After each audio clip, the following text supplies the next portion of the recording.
pidemmälle. Paitsi otto vai. Koska ottoita juu. Koska sokoli. Sitten viimeiseksi me pysähdytään siihen semmoiseen asentoon. Niin joo. Loppuasento, se on tärkeä.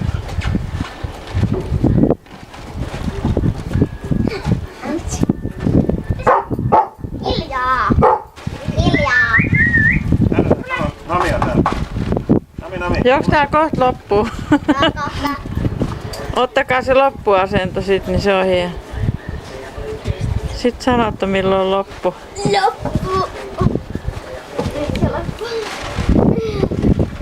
Eikö yhtä aikaa pitäisi loppuasento? Ottakaa uusiksi. Mummi leikkaa tän videon sit. 1, 2, 3, nyt loppuasento. 1, 2, 3, nyt.